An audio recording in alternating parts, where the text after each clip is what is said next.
একটি voice record viral হয়েছে, তোমরা প্লিজ শোনো। হ্যাঁ, তো বলো এবার।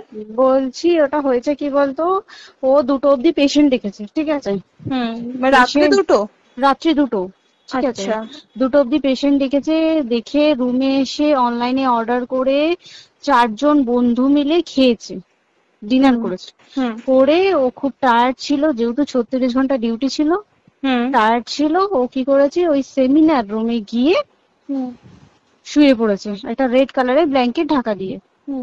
তারপরে মানে সেমিনার রুমে এমনি কি তোমাদের ওরকম সেমিনার রুমে তুমি ঘুমানো হয়? মানে আমি যদিও কোনো আইডিয়া নেই, ওই জন্য জিজ্ঞেস করছি। না, এবার একটা রেসিডেন্টাল ডক্টর রুমস থাকে, আচ্ছা, বুঝতে পেরেছিস? তারপরেও সেমিনার থাকে। এবার সেমিনারে একটা বেড থাকে, আর ডক্টরস রুমে 2টো 3টে, যেরকম বড় ঘর হবে সেরকম বেড পাতা থাকে। আচ্ছা আচ্ছা। মেনলি ডক্টরস রুমে শোয়ার কথা, ঠিক আছে? হয়েছিল কি, ওকে বডিটা পাওয়া গেছে সেমিনার রুমে, কিন্তু ঘুমাচ্ছিল ডক্টরস রুমে, যে রুমটা তোর এখন ভাঙা হয়েছে। দেখেছিস রুমটা ভেঙেছে? একটা ভিডিও ঠিক বাথরুমের পাশেই, ঠিক আছে? মানে বাথরুমটাকে অজুহাত দিয়ে ওই রুমের দেয়ালটা ভেঙে দিয়েছে। অ্যাকচুয়াল কাণ্ডটা ঘটেছে তোর ইয়েতে, ওই রুমটার ভেতরে, ডক্টরস রুমে ঘটনাটা ঘটেছে। ওই বডিটাকে ডক্টরস রুমে ওই দিন আর কেউ ছিল না, খালি মানে অনলি ওই দিকটাই ঘুমাচ্ছিল? হ্যাঁ, এবার তোকে আমি বলি, অন কলে নিশ্চয়ই একজন থাকবে না, ওর জুনিয়র সিনিয়র মিলে থাকে। এমনকি 3rd ইয়ার একজন থাকবে, 2nd ইয়ার একজন থাকবে, প্লাস 1st ইয়ারের ইন্টার্নশিপরা যারা থাকে তারা ইন্টার্নরা থাকে। আর চেস্ট এমন একটা ওয়ার্ড হচ্ছে, কোভিড এর পর থেকে প্রায় হামেশাই সবার শ্বাসকষ্ট হচ্ছে, মানে আসছে মানেই শ্বাসকষ্ট হচ্ছে। আর চেস্ট ওয়ার্ড আর চেস্ট মেডিসিন দুটোই পাশাপাশি ওয়ার্ড, ঠিক আছে? তো কেউ কি শুনতে পায়নি? কেউ শুনতে পায়নি। ওটাই তো আমি ওই দিনকে ওটাই ভাবছিলাম। এবার দেখ, ধস্তাধস্তি করাতে একটা নিশ্চয়ই চিৎকার হয়, একটা ভায়োলেন্ট হয়, বুঝতে পেরেছিস? তারপরে আবার কি, যে 4জন ওর সাথে খেয়েছে তারা কোথায়, তারা কেন মিডিয়ার সামনে আসছে না? তাই তো, তারা কেন আসছে না? তোমার ওই দিন ডিউটি ছিল না রাতে? ওই দিনকে আমি নাইটে ডিউটি করছিলাম। আচ্ছা। আমি নাইটে ডিউটি করে এসেছি, আমার লাস্ট নাইট ছিল। তো আমার তো 3 দিন নাইট থাকে, 3 দিন নাইট থাকার পর লাস্ট নাইট ছিল। লাস্ট নাইটের পর বুধবার আমার লাস্ট নাইট, বুধবার রাতে ঘটনাটা ঘটেছে। আমি বাড়িতে এসেছি, রীতিমতো বাড়িতে এসে শুয়ে পড়েছি। 3টের সময় আমার কাছে ফোন এসছে যে সবাইকে ডেকে পাঠিয়েছে, ইমিডিয়েট আয়। তখন গিয়ে দেখি আরজি করে এই অবস্থা, পুরো গোটা হাসপাতালকে ডেকে পাঠিয়েছিল। গিয়ে দেখি পুলিশ ছয়লা, মানে আর ওকে যেভাবে, আমি তো বডিটা দেখেছি রে, মানে আমাদের এখনো পর্যন্ত চোখ থেকে নামছে না। রীতিমতো মনে হচ্ছে মেয়েটা যেন আমাদের পাশে পাশে ঘুরছে, একদম এরকম, মানে মানে অদৃশ্যমান। মানে আমরা এরকম ভাবতে পারছি না যে এরকম ভূত থাকে বা একটা স্পিরিট থাকে বা কিছু। এখন আমরা বুঝতে পারছি না ওর আত্মাটা এখনো ঘুরছে আমাদের আশেপাশে। দেখ, ওর আমার তলাটায় নাকি, তো ওর থেকে ও থাকে 4তলায় ঘটনাটা ঘটেছে, ঠিক 2টো ফ্লোর নিচেই আমি থাকি, আমার রুমটা, ঠিক আছে? কিন্তু তাও আতঙ্কে আমরা মানে একদম স্তব্ধ হয়ে গেছে আরজিগরটা। কিন্তু ব্যাপারটা হচ্ছে, তাহলে ডক্টর রুম থেকে ওকে সেমিনার রুমে নিয়ে যাওয়া হয়েছে? হ্যাঁ, অবশ্যই নিয়ে যাওয়া হয়েছে। এবার দেখ, নিয়ে যাওয়া হয়েছে, ওকে যেভাবে মারা হয়েছে এটা একার পক্ষে অসম্ভব, দিস ইজ এ ইম্পসিবল। পুরোপুরি গ্যাং রেপ ছাড়া কোনো কিছু নয়। আর শুধুমাত্র রেপ নয়, রেপ করলো ছেড়ে দিল, ঠিক আছে, ওকে রীতিমতো মার্ডার করেছে। মানে হিসেব মতো যা বুঝছি, মানে তোমার কথাতে, ওটা হচ্ছে ওর ওই বন্ধু বান্ধব মেয়েটা জড়িত। এক্স্যাক্টলি, হয় ওর বন্ধু বান্ধব কেউ, ঠিক আছে, মানে 4জনের মধ্যে কেউ, আইদার ওকে এমন কিছু করতে বলতে। দেখ, বড় বড় কোম্পানিতেও তো এরকম হয়, মানে হয় তুমি আমার সাথে কম্প্রোমাইজ করো, নয় তুমি চাকরি ছেড়ে চলে যাও, হয় তো। এখানেও সেরকম কিছু একটা হয়েছে। যাকে যে ক্রাইম করেছে সেও কিন্তু নর্মাল ডক্টর নয়, কিন্তু সেও একটা ভালো পোস্টে র্যাঙ্ক করছে, বুঝতে পেরেছিস? তবেই কিন্তু পুরো ব্যাপারটাকে হসপিটাল চেপে যেতে চাইছে, পুরো ব্যাপারটা। তাহলে এই সিভিক যে ও কোথা থেকে আসছে? এবার তোকে আমি বলি ওটা কোথা থেকে আসছে। আমাদের প্রিন্সিপাল চেঞ্জ হয়ে গেছে, ডেপুটি সুপার চেঞ্জ হয়ে গেছে, তারপরে আমাদের ওই অ্যাসিস্ট্যান্ট সুপার চেঞ্জ, সব চেঞ্জ হয়ে গেছে। তারপরে যে ওয়ার্ডের ডাক্তাররা ছিল, সিস্টাররা ছিল, ওয়ার্ড বয়রা ছিল, মাসিরা ছিল, সবাইকে ডেকে এখন সাসপেন্ড করা হয়েছে। তারা কোথাও যেতে পারবে না, রোজ গিয়ে কোর্টে গিয়ে দেখা করছে। আজকেও কোর্টে গেছিল সবাই। তারপরে তারপরে তোমার তোর এগুলো হলো, তারপরে তোর কি বলে, আরে বল না, সিবিআই এটা হয়েছে কি, মানে ও সেই সঞ্জয় রায় যে ধরা পড়েছে, অ্যাকচুয়াল কিন্তু ও নেই, ঠিক আছে, ওর এতটা ক্ষমতাই হয় না। ও অত রাত্রে কি করতে যাবে, ও অত রাত্রে ওখানে কি করতে যাবে? ও না পেশেন্ট, ও নাকি বলছে দালাল পেশেন্ট নিয়ে গেছে। তো পেশেন্ট নিয়ে যখন গেছে, দিদিটার রুমে যখন যাবে, নিশ্চয়ই দিদিটার রুমে কোনো কাগজপত্র দেখাতে যাবে, সেই অবস্থায় গিয়ে দেখে যে এরকম এরকম ঘটনা, তা ঝাঁপিয়ে পড়েছে ওর উপরে। এরকম কিছু, তাও কিছু নয়, শুধু গেছে দেখছে ড্রিঙ্ক অবস্থায়, ওকে ক্যামেরায় দেখা গেছে ড্রিঙ্ক অবস্থায় গেছে আর এসছে, এইটুকুই দেখা গেছে। তারপরে হচ্ছে কি, তোর অনেক রকম, এখানে অনেক রকম ব্যাপার আছে। যে দিনকে ঘটনাটা ঘটে তার ঠিক 2 দিন পরে ওই সেমিনার বাথরুমের অজুহাত দিয়ে ডক্টর যে রুমের দেওয়ালটা আছে, ওই দেওয়ালটা ভেঙে দিয়েছে। কেন?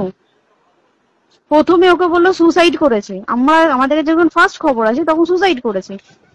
তারপরে যখন হসপিটালে যাই তখন গিয়ে শুনছি নাকি না, সুসাইড করেনি, এটা রেপ করেছে, রেপ করে মার্ডার করা হয়েছে। বুঝতে, এখানে বিশাল বড় একটা গেম চলছে। আর যে ওর উপর কি রাগ ছিল, মানে হ্যাঁ হ্যাঁ হ্যাঁ হ্যাঁ হ্যাঁ হ্যাঁ একদম। আমি তো কি বললাম, শোন, তুই যদি কারোর সাথে কম্প্রোমাইজ করি তাহলে তো পোস্ট পারবে, তুই কারোর সাথে কম্প্রোমাইজ করবি না, তোকে মার্ডার করে দেবে। মানে ওরকম টাইপের কিছু বলছো? এরকমই টাইপের কিছু একটা ছিল। আইদার খুব রাফ, মানে খুব রাগ, খুব মানে খুব ওর উপরে খুব ফ্রাস্ট্রেশন ছিল, যারই ছিল খুব ফ্রাস্ট্রেশন ছিল। শুধু ওকে মারিনি রে, রীতিমতো মার্ডার করেছে। ওর যে ক্ল্যাচারটা ছিল, ওর ওর ইউরিনের রাস্তায় ক্ল্যাচারটা ঢুকিয়ে দিয়েছে, তুই জানিস?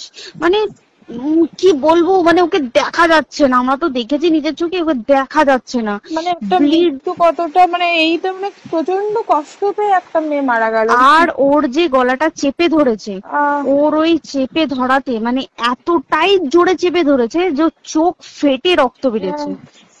বুঝতে পেরেছিস? মানে কি বলতো, যদি ধরা পড়ে না, উচিত মানে যারা এটার সঙ্গে দায়ী না। আর এই যে সিবিআইটা হয়েছে, সিবিআইটা একমাত্র আমাদের জোরেতেই সিবিআইটা এসছে। মানে আমরা ওই সঞ্জয় রায় একার পক্ষে সম্ভব না এইসব। তারপরে পোস্টমর্টম রিপোর্টে তুই জানিস ওই আমাদের ভাজাইনা থেকে 150 গ্রাম স্পার্ম বেরিয়েছে। পোস্টমর্টম রিপোর্ট 150 গ্রাম স্পার্ম, মানে বুঝতে পারছিস? নট এ ক্যালকুলেটেড, মিনিমাম কম করে 6 থেকে 7 জন করেছে ওকে রেপ। ওই জন্যই তো আমরা এতটা বেশি ভাইলেন্ট হয়ে গেছি, বুঝতে পেরেছিস? আমাদের একটা মেয়ে তার কাজের জায়গাতেই ছিল, এমনটা নয় যে রাস্তাঘাটে কোনো বিপদ, তার কাজের জায়গাতেই সেফ নয়। শোন দেখ, বড় বড় কোম্পানিতে কি হয়, রুমের ভেতরে এগুলো হয়, মানে ধর রুমের ভেতরে হলো, যেমন কল সেন্টারে হয়, নাইট শিফটে হয়, এইগুলো একসেপ্টেবল। বাট হসপিটাল হচ্ছে এমন একটা এরিয়ার মতো একটা, আরজিকর বলে না, যে কোনো হাসপাতালে কেউ যদি স্ব ইচ্ছায় কারোর সাথে রিলেশনশিপে গিয়ে করতে চায় সেটা আলাদা জিনিস, কিন্তু ঠিক আছে, কিন্তু কেউ কারো বিরুদ্ধে এইভাবে করতে পারে না রে। তুই জানিস না, মানে ওয়ার্ডে কম বেশি আমরা সবাই ঘুমাই, কম বেশি আমরা সবাই জেগে তো থাকি, তাতে কি কেউ শুনতে পায়নি? তার কি একদম ভাইলেন্স ছিল না? যদি কেউ না শুনতে পারে তাহলে ওর খাবারে কেউ কিছু মিশিয়েছিল, তাই কি না? সেটাও পোস্টমর্টম রিপোর্টে মানে লিক করছে না যে কেন খাবার ও তো খাবারটা খেয়েছিল, সেটা তো নিশ্চয়ই পেটেই ছিল, পেট থেকে তো বমি করে বের করে দেন, সেটা তো ফরেনসিক রিপোর্টে কিছু বলবে। আর তুই জানিস না, দেন মানে ধর পোস্টমর্টম রিপোর্ট আসতে 3 দিন সময় লাগে। ও যেদিনকে মরেছে ঠিক তার পরের দিনকে বিকালবেলা পোস্টমর্টম রিপোর্ট বার করে দিয়েছে, মানে বডি বার করো আর পোড়াও, 10 সেকেন্ডের মধ্যে বাড়িতে নিয়ে গেছে, তারপরে বডি পুড়িয়ে দিয়েছে। মানে কি বলবো, হসপিটাল, মমতা ব্যানার্জি, সবাই, মানে তৃণমূল প্রত্যেক সবাই এটাকে পুরোটাই কেসটাকে চাপা দিতে চাইছে, পুরোটা। তবে তুই ভাব, যে মানুষটাকে এত হতবিক্ষত ভাবে মেরেছে, তাকে অভিষেক ব্যানার রেপ কি কলকাতায় প্রথম হলো? নয়, বিভিন্ন জায়গায় বিভিন্ন ভাবে রেপ হয়েছে, ধরা পড়েছে। ফাঁসি হয়েছে কি জেল হয়েছে। অভিষেক বন্দ্যোপাধ্যায় কেন বললো জাস্ট তোর কি বলে এনকাউন্টার করতে? মানে কি সঞ্জয়কে যদি এনকাউন্টার করে পুরো কেসটা চাপা পড়ে যাবে, পুরো কেসটা চাপা পড়ে যাবে একদম, স্টুডেন্টরা ঠান্ডা হয়ে যাবে। হুম।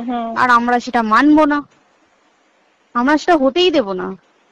তাতে যদি চাকরি মানে আরজিকরটাকে সিল করতে হয় তাতেও আমরা রাজি আছি, সিল করে দেওয়া হোক আরজিকর, সিল করে দেবে মনে হচ্ছে যদি ঠিকঠাক ভাবে। এবার ওই জন্য আমাদের দাবিতে সিবিআই এসছে। এবার তুই একটা কথা বল, যখন দেখতে পাচ্ছে মমতা ব্যানার্জি যে কলকাতা পুলিশ আমাদের জন্য কিছু করতে পারছে না, আমরা কিছু মানতে পারছি না, 7 দিন ধরে বার করতে পারছে না, তাহলে সেটা 2-3 দিনের মধ্যে কেন হ্যান্ড ওভার করে দিল না? তাই কি না? তারপরে দেখ পিডব্লিউডি একটা লো পোস্টের মানুষ, মানে যারা ভাঙচুর করে, মানে সিমেন্টের যারা কাজ করে তাদেরকে পিডব্লিউডি বলে।